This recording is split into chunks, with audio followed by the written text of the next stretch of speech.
exceptionnel dans cette interview, un petit peu comme d'habitude. C'est un habitué de la radio de toute façon. Alors d'habitude c'est en occitan, mais là c'était en français. Voilà, pour parler des sectes. On vous mettra bien évidemment tout ça, enfin les liens si jamais vous avez envie de les contacter. Sur Facebook, YouTube, Instagram, Twitter, enfin, sur toutes les plateformes. Là, dans quelques instants, nous aurons Fadila Guedache, et merci à tout le monde là, qui sont justement en train de commenter et faire vivre l'émission sur Facebook. Merci à vous, restez là, ce sera d'ici une vingtaine de minutes, grand maximum. Avant, on va revenir un petit peu sur l'actualité.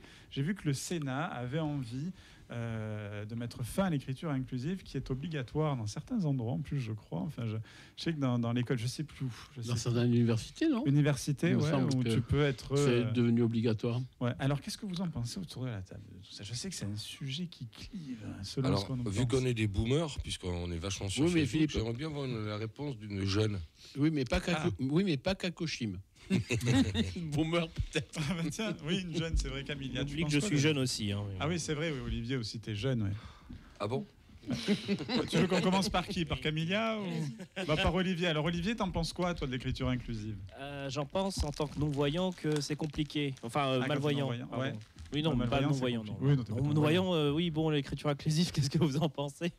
Je suis non-voyant, alors comment dire ? C'est un peu compliqué. Bon, non, mais en tant que malvoyant, c'est un peu compliqué parfois pour s'y retrouver, surtout quand tu lis. Moi, j'ai une grande fatigue visuelle quand je lis un livre, déjà fait un effort incroyable, déjà, mais...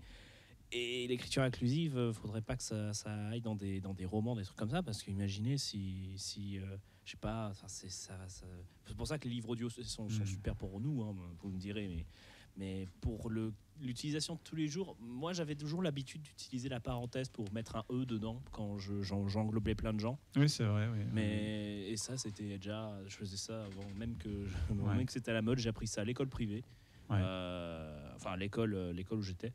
Et ça dérangeait personne, hein, genre je mettais une parenthèse toute, et tu mettais entre parenthèses le E. Maintenant c'est tous.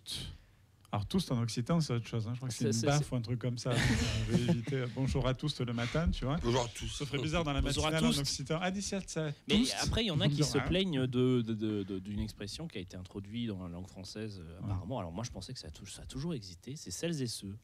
Celles et ceux. Oui, mais en fait, c'est surtout parce que Macron l'utilise beaucoup. Enfin, monsieur Macron. En soi, ça me dérange pas. Celles et ceux, ça englobe plein de gens. Oui, c'est vrai. Ça, le tout, c'était fait pour englober, exactement. Mais après, c'est au-delà de ça. T'as copain, copaine.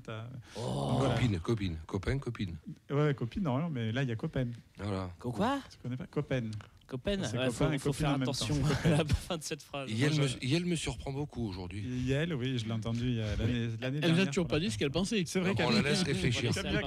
Bon, là, t'es au milieu de boomer et je me mets dedans. Voilà. Toi, t'es un petit boomer. T'es un adolescent boomer. Un adolescent boomer, ouais. T'en penses quoi, toi, Camélia ? Franchement, je trouve que c'est un faux problème. C'est-à-dire que je trouve que c'est un peu inutile de parler de ce genre de sujet parce qu'il y a des choses beaucoup plus graves que ça. Et en fait, on essaie d'inclure tout le monde, mais en fait, chacun veut se sentir un peu particulier. Parce qu'après, veut se sentir un peu particulier, sauf qu'on inclura, avec l'écriture inclusive, on n'inclura pas tout le monde, ça c'est sûr. Et c'est un peu trouver des solutions pour rien. Parce qu'il y aura toujours quelqu'un qui va dire non mais en fait on m'a pas inclus, donc... C'est un peu le problème des gens qui ont que ça à foutre aussi peut-être. C'est un avis objectif. Oui, très objectif, on sent bien dans la phrase. Et pas tranché. Et à côté de ceux qui se disent qu'ils sont pas inclus à cause de l'écriture inclusive, il y a des handicapés comme moi qui ne trouvent pas de logement parce qu'ils n'ont pas de taf à proximité, qui ne sont pas adaptés. Tu n'utilises pas l'écriture inclusive quand tu remplis les dossiers aussi, c'est normal quoi. Mais je fais ce que je peux. J'ai peut-être pas vu les petites cases, c'est peut-être pas ma faute. Ça dépasse, comme dirait Zézette dans...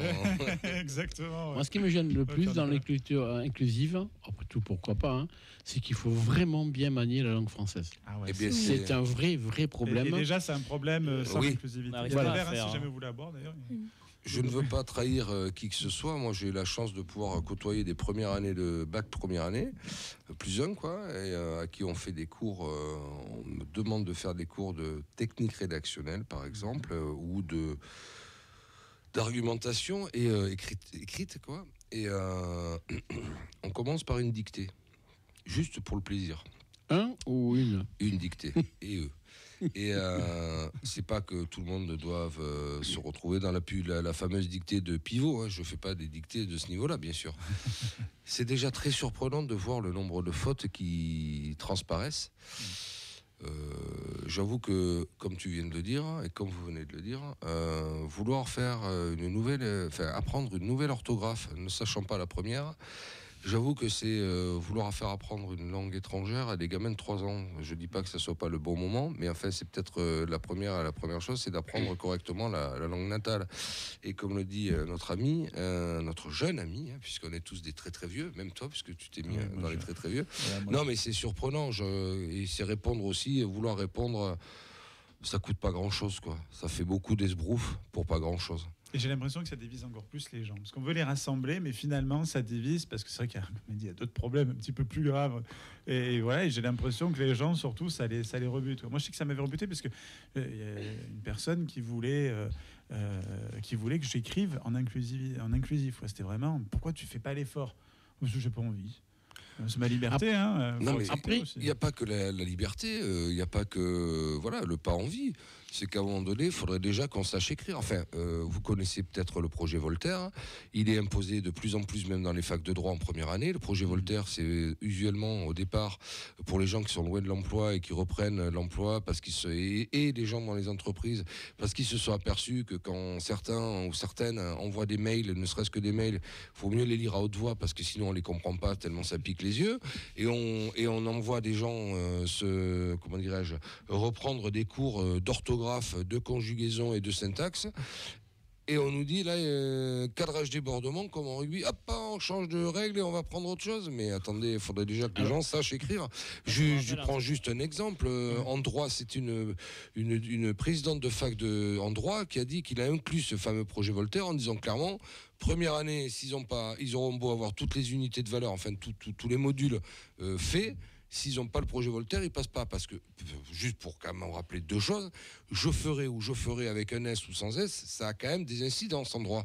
Il y a le conditionnel ou le futur. Alors ça a l'air bête de dire ça, mais sachant que beaucoup de monde en bac plus a du mal, quand on sait que 12% des gens, des gamins et des gamines, comme ça j'inclus tout le monde, arrivent au collège sans savoir lire et écrire. Déjà, apprenons-leur à écrire une première, l'orthographe française. Je crois même qu'il y en a un, alors ça va faire peut-être bondir, mais ça m'a fait sourire et à la fois j'ai apprécié sa diatribe. Pascal Obispo, là, ce week-end, dans l'émission de ta chère consoeur Alexandre Léa Salamé, a sorti un petit peu... Belle époque, quelle époque, pardon. Et a sorti une diatribe concernant justement l'utilisation de la langue française et qu'il la défendait parce qu'on n'est plus au temps du vieux François, mais on n'est quand même pas non plus au point de passer au-delà. Et après, oui, peut-être qu'il faut... Il se trouve qu'en français, contrairement au latin et contrairement à l'allemand, il n'y a pas de neutre. Si c'est ça qui pose problème, on peut peut-être poser le truc autrement qu'en voulant faire un truc impossible avec le yel pour faire il et elle, alors que déjà, avec il et elle, ils ne savent pas dire il a mangé, si c'est accent aigu, ER. Ça, tu dis quoi après, Pierre-Nicolas? Votre honneur, une objection. Objection, votre honneur. Non, le problème quand même, c'est, et on le sait tous, c'est par exemple quand tu prends... et c'est pour ça quand même ça pose un vrai problème. Et oui, justement, non, si on le sait tous. Je prends un exemple très concret, justement sur le tous. Les mecs alors? Non, sur le tous, c'est qu'en fait, le pluriel est souvent masculin. Imaginons X milliers de femmes et avec un homme, on prend le pluriel masculin. Le neutre a été défini ainsi. Non, mais oui, mais peut-être. Ou alors passons plutôt au féminin. Alors il y en a une qui le fait, Tiffany maintenant. C'est une fille, une comédienne, qui, alors je ne sais pas si c'est un troll ou si c'est sérieux, mais qui elle a mis tous les mots masculins au féminin. Oui, mais pourquoi pas? Déjà, tu vois, les métiers, déjà les transformer. Ou par exemple, on prend un titre, maire. On met le maire ou la mère, moi ça me dérange pas. Le ou la députée, le ou la ministre, le ou la médecin. Peut-être que tous les métiers, médecin c'est pas forcément un masculin. Oui. Ça peut être un neutre et là on qualifie avec le ou la. Déjà peut-être passer à cette étape. Deuxième temps, s'il y a un pluriel, pas forcément utiliser le pluriel masculin. prendre la majorité, quand on sait quelle est la majorité de genre qui est présent. Mais parce qu'il faut aussi quand même, et je me permets, moi ce qui me pose problème, c'est que je trouve que cette écriture inclusive ne répond pas, en fait, au problème de l'existence, la non-existence du genre féminin dans la langue française. C'est ça que je veux dire, et notamment sur les pluriels et d'autres trucs. Donc peut-être qu'il faut passer à une strate intermédiaire, où effectivement, mais même pour justement les gens qui sont malvoyants, ils voient le ou la, terminé, ils savent de quoi ils parlent. Alors plutôt que de savoir le point E, A, enfin bon, c'est un truc. Et puis moi j'en ai marre de cette société des offusqués. Les gens qui s'offusquent pour un rien, moi ça me gonfle. Oui, mais là, je suis désolé. Tout ce qui se passe d'ailleurs dans le sujet qui va suivre, j'ai envie de dire, il y a des sujets tellement plus graves. Oui, mais ça fait quand même partie des sujets sociétaux. Ouais, c'est vrai. Ouais. Mais je pense aussi que dans la langue, il faut quand même garder un minimum la langue française parce que si on regarde bien, chaque mot a une signification particulière. Donc peut-être changer ces mots-là, changer peut-être en masculin, féminin, des choses comme ça.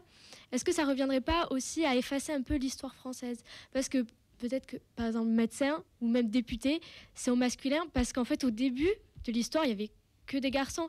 Et c'est aussi peut-être passer au féminin, oui, sur ce genre de mots, oui, mais est-ce que trop modifier la langue reviendrait pas aussi à gommer l'histoire Ce que je veux dire, et à partir du moment où on détruit des statuts de personnalité historique, est-ce que je pense qu'ils ont du scrupule à féminiser un mot qui représente une majorité de mecs dans un métier Ouais, Pierre-Nicolas, tu disais. Je dis simplement que, c'était une proposition, mais comme ça un petit peu au débeauté.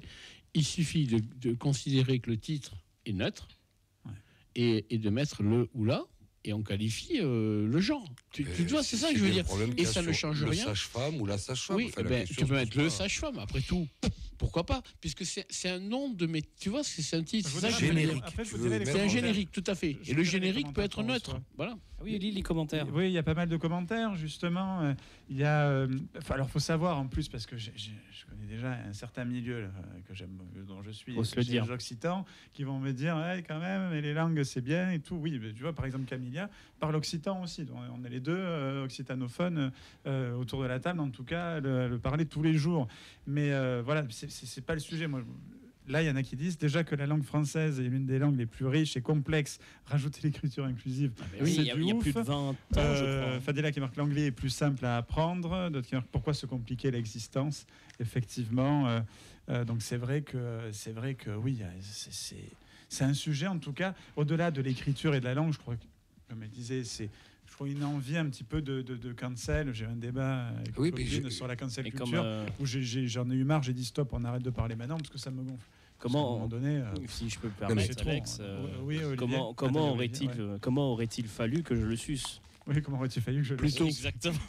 Plutôt. Oui, Philippe, t'allais dire ça. À part fait du subjonctif. Maître Capello, merci. Ça, c'est pour les plus. Je mets 5 francs dans le bouton. Mais Pierre l'a dit tout à l'heure, assez justement, d'abord parce que c'est mon frère, et puis de deux parce qu'il n'avait pas tort. Non, mais il a dit justement, on est dans des débats sociétaux. Aujourd'hui, je vais faire peut-être bondir du monde, et je m'en pas moque, mais presque. On est les sujets sociaux purs et durs. On n'y arrive pas. Alors il faut bien se trouver des vraies fausses guerres, même pas guerre, mais des fausses batailles qui permettent de parler pendant des lustres pour un truc qui ne coûtera pas grand-chose. Alors c'est justement l'objet qui m'est souvent dit, c'est-à-dire ah oui, mais si c'est pas grand-chose, autant le faire. Mais oui, mais attendez, déjà, reprenons les bases, ce que tu disais Camilla, reprenons les bases.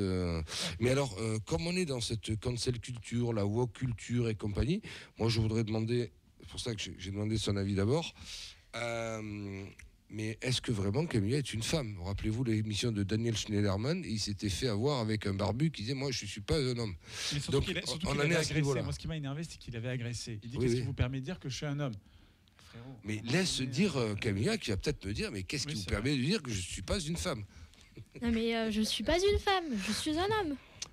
Alors, je ne sais pas. Voilà, je me rends. Non, mais on en est quand même à ce niveau. Moi, je suis une tortilla et si vous n'êtes pas d'accord avec ça, vous êtes facho. Voilà. Mais je pense fais gaffe parce que j'ai faim. En fait, je pense qu'il faut surtout une tolérance, tout simplement. Mais la tolérance, il faut bien qu'ils fassent semblant d'exister, de faire des combats qui n'en sont pas, juste parce qu'ils ne sont pas capables de mener, c'est ce que tu disais Alexandre, des vrais combats à leur terme, mais plus pour arriver à faire semblant. Je vais dire un mot qui m'a fait bondir, je suis quasiment... On a accusé certaines personnes de transphobie, parce qu'ils osaient mettre en doute... Bon, pour les vrais transphobes, il n'y a aucun problème. Mais à peine mettons-nous en doute le fait que c'est peut-être pas le truc le plus important du monde. Ça, entre autres en France, ça c'est 0,0001% de la population. Alors effectivement, la transsexualité, c'est quelque chose dont il faut prendre... Transgenre, merci. J'étais en train de chercher exactement. Le fait d'être transgenre, c'est à prendre en compte, et comme tu disais Camilla, à être tolérant.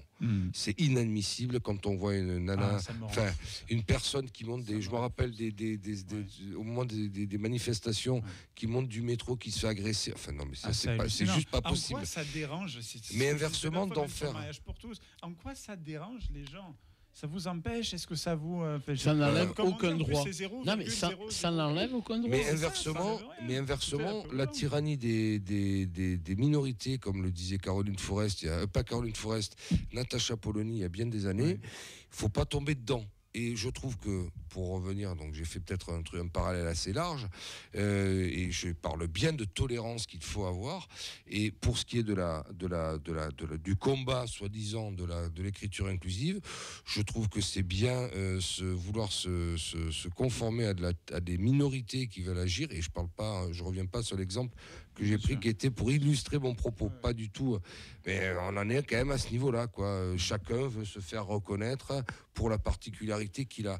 Quand j'entends notre ami qui dit « moi j'ai des problèmes pour avoir un logement », là oui, on y est sur le problème social, et non pas sur de l'habillage ou du coloriage que pourrait être l'écriture inclusive. Ça lui ferait une belle jambe, il aura toujours pas j'ai pas regardé, mais on dira que c'est vrai, mais ça lui ferait une belle jambe qui s'appelle Yel s'il a toujours pas de logement. Ça, pour moi, c'est ça où les gens se trompent de combat, ou en tout cas nous mettent veulent nous mettre la tête à l'envers sur des trucs qui ne sont pas. Et là, je te rejoins, Alexandre. Je tiens à dire, pour vous rassurer, j'ai un logement. Oui, il a un logement. Oui, c'est vrai qu'il a un logement. Tout va bien pour moi. C'est juste que j'avais un peu galéré. Je prenais l'exemple que tu avais cité. Après, un des moyens de l'écriture inclusive aussi, c'est de mettre textuellement tous les mots. Il et elle au lieu d'elle. Pourquoi on essaie de contracter les trucs qui ne sont pas contractables? Est-ce que vous comprenez dire? Si on met, au lieu de mettre tout point tout et toutes, point. On n'a qu'à faire aussi l'effort. Parce que tu vois, la contraction n'est pas non plus. Ça vient peut-être de l'écriture SMS, chose, où on contracte tout. Tout à fait. Bon, maintenant, plus personne n'écrit un SMS. Nous, oui, parce que ça coûtait cher avant. Hein. Oui, mais le SMS, il fallait réduire les lettres. C'était surtout. Ou alors tu faisais quand même une tartine. C'était plus un SMS, c'était une lettre, quoi. Heureusement, il y a les vocaux. Oui. Heureusement, peut-être pas pour tout le monde. D'ailleurs, non, mais tu as raison. Mais c'est malgré tout, ça a infusé dans toute une génération d'écrire en contractant tout. Comme tu l'as dit, c'est vrai que les SMS, au départ, nous avions des... Tu n'as donc pas connu cela, Camilla. Mais nous avions des... Non, c'est pas ça. On avait des forfaits de SMS. Donc tu faisais FISA, d'abord tu les utilisais bien, et de deux, fallait pas dépasser le nombre, sinon tu en utilisais deux. Tu voulais draguer, c'était compliqué. Hein. Il fallait dire clairement ce que tu voulais. Bon, c'était un peu trop direct. Ceci étant dit, moi je pense pas que ce sont de vrais combats quand même. C'est là où moi je suis pas tout à fait d'accord avec vous. Je m'inscris un peu en faux, parce que moi je trouve quand même pas normal que le neutre soit masculin. Donc il y a bien... Non, mais c'est vrai, je le dis sincèrement, et c'est pas pour faire plaisir. C'est très bien que... Passons. Et donc, je pense que quand même, il faudra avoir une réflexion. Mais je trouve que si tu veux... Alors, je recommence. Je trouve que l'écriture dite inclusive n'est pas la solution. Et je ne vais pas recommencer, mais moi, je pense que pour les titres, pour les fonctions... Féminiser tout. On considère que ça, c'est du neutre. Et qu'on met le pronom qui détermine le genre. Et après... on voit, et si on ne veut pas mettre IEL, on met il et elle. Et après, il faudrait quand même que le jour l'Académie française se penche sur la question. Parce que avant que le neutre soit masculin, il y avait quand même du neutre féminin. C'est ça le problème. Et donc peut-être revoir comment les ancêtres écrivaient, les ancêtres 16e, 17e, 18e, pour voir comment ils prenaient en compte la moitié de la population. 51% pour être exact. D'accord. Vous voyez ce que je veux dire? Toute petite minute. C'est ça, moi, mon souci. Voilà. Et en plus, c'est pas démagogique. Je le pense sincèrement. Voilà. Oui, bien sûr. On retourne au latin, sinon il y avait un pronom neutre. Ah ouais. Si on revient au latin, on n'est pas sorti de l'auberge. Alors là, quand même. Bon, en tout cas, on a fait le tour. Il y a toujours un pronom neutre en français, c'est le on. Oui, c'est vrai. Esther dit c'est le on. Bah oui, mais bien sûr. Donc ça, c'est que le pronom. Très bien, très bonne intervention et en pluriel avec un S. Pourquoi pas? Esther, pourquoi pas? Esther, elle m'apprend plein de trucs tous les jours. C'est une encyclopédie. Hein. C'est un puits de séance. C'est elle que tu appelles Madame Becherel? Madame Becherel, c'est ça. Incroyable. Je lui demanderai des conseils, on n'a pas fait du subjonctif. Exactement. En tout cas, voilà. Bon, c'est bon pour ce sujet. Là, on va passer au sujet suivant parce que sinon on va déborder. Et je vois déjà les amis du foot qui arrivent. Donc là, on va changer totalement de sujet. Donc jingle, on se retrouve juste après le jingle.